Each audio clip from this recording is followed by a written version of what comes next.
Blood is thicker than water. I would not be surprised if this saying was not unknown to the minds of the greater population of this day and age.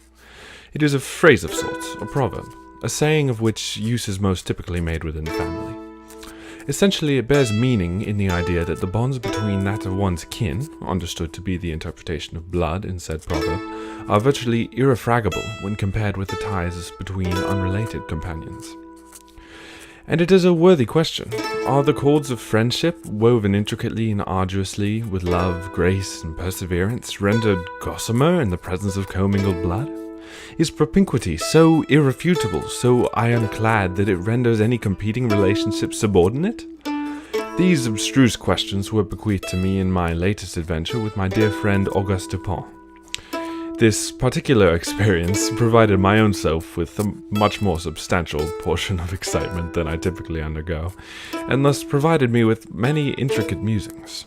But enough of my continuous blithering. Let us begin.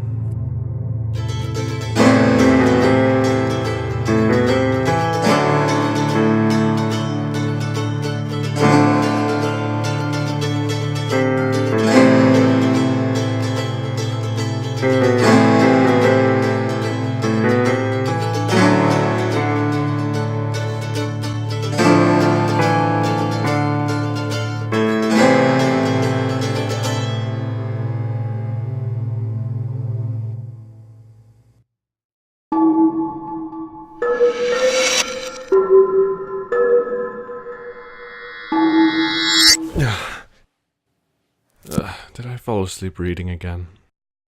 We're out of food. What? Did you throw this at me? You have your breakfast, and then we'll go to the market.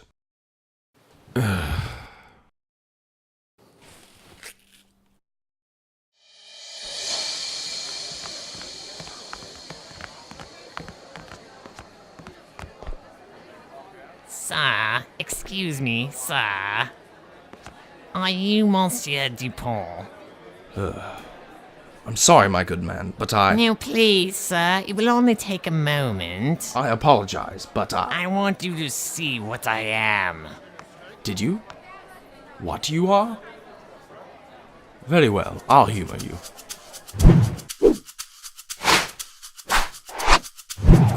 Well, it's rather obvious, isn't it? You have an amulet around your neck, implying a fear of some form of supernatural danger. Rather preposterous, if I may say so, as well as quite an eye-catcher to the passerby. That, along with many other things, such as your wild, unkempt hair, and your standout, and I might add, underwhelming, choice of garb, the fact that you confronted me at this very moment, while my comrade was preoccupied, and the waning presence of the general public within this market, all these things veritably scream that you're a distraction.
Ha ha ha ha!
They were all in the market.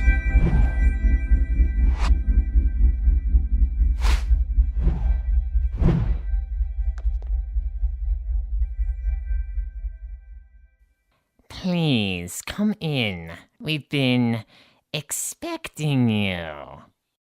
Very well.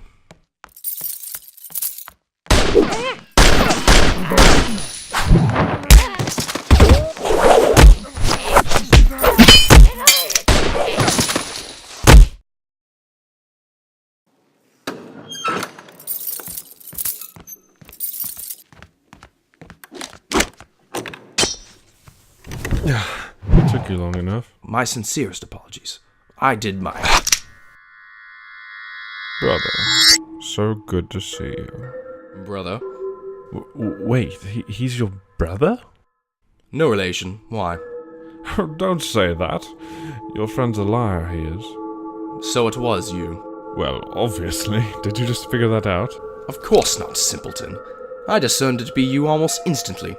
Based on the text of the first note, I must admit, however, that it seemed almost too simple an answer at first. The very phrase I had left for you in our previous encounter. Ah, yes, such a baleful scheme, while not worthy of Atreus, is worthy of Thyestes. Rather superfluous, I'll admit, but I did not desire to exhaust your intellect in the very first step. I do hope the following was challenging enough, though. And additionally, I simply could not resist its continued significance in our relationship. What significance? To what is he referring, Dupin?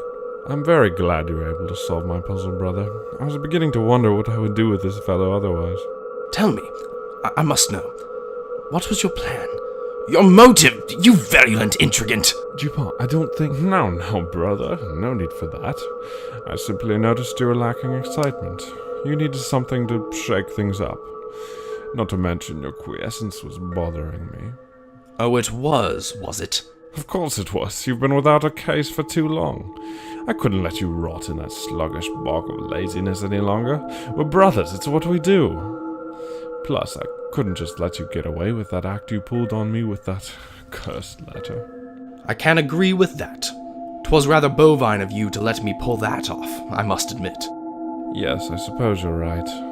So now we're even. See? No need for these guns. We're going to leave now. So soon? Are you sure? And in this weather? What is he talking about, Dupin? You'll understand in a moment. I can make tea. So we're in Russia, you say? Yep. I suppose perhaps we'll wait a bit. Wonderful. Here, wear this, it's getting cold. Is this hair? Just put it on. So, brother? Sorry? Brother? Are you jesting? He's not my... Ha! Him? He's nothing but a grandiloquent reprobate. A spurious scoundrel. Where do you come up with these things? Very well.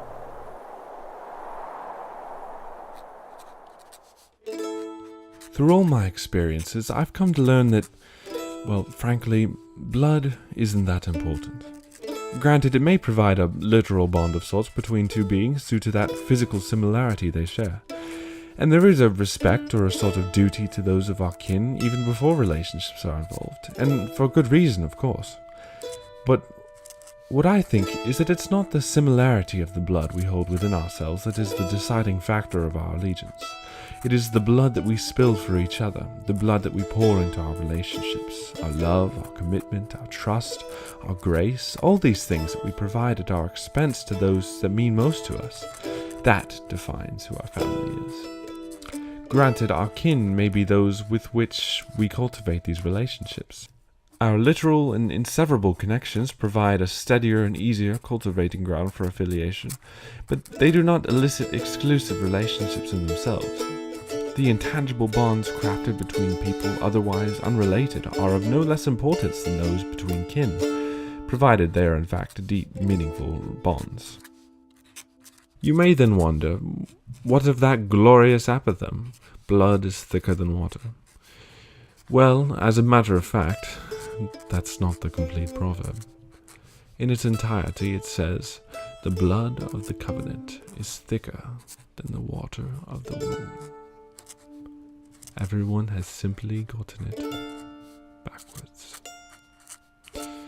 Of course, you may also wonder what became of the great Dupin and my own self in the dark heart of Russia. Needless to say, we returned home eventually, though not without considerable adventure.